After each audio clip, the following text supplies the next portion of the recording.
लोकसभा निवडणुकीसाठी गेल्या काही दिवसांपासून प्रचाराची रणधुमाळी सुरू आहे. आरोप प्रत्यारोपांनी राजकीय वातावरण ढवळून निघालंय.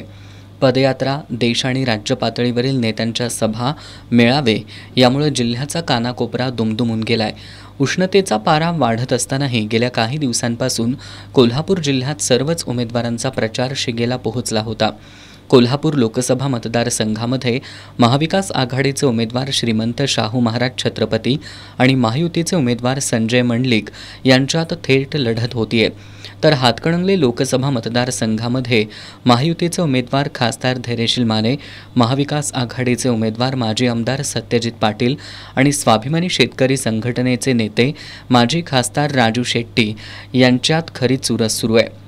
त्यामुळं आपापल्या पक्षाच्या उमेदवारांच्या प्रचाराकरता कोल्हापुरात गेल्या काही दिवसात पंतप्रधान नरेंद्र मोदी, गृहमंत्री अमित शहा, केंद्रीय मंत्री नितीन गडकरी, उत्तर प्रदेशचे मुख्यमंत्री योगी आदित्यनाथ, मुख्यमंत्री एकनाथ शिंदे, राष्ट्रवादीचे अध्यक्ष शरद पवार, शिवसेनेचे पक्षप्रमुख उद्धव ठाकरे, उपमुख्यमंत्री देवेंद्र फडणवीस यांच्या सभांसह जोडण्या कितपत प्रभावी ठरतायत हे बघावं लागणार आहे. उद्या रविवारी सायंकाळी 6 वाजता जाहीर प्रचार थांबणार आहे. त्यामुळे उद्याचा रविवार प्रचाराचा वार ठरणार आहे. या सुपर संडेला जिल्ह्यात काय काय घडणार हे बघावं लागेल.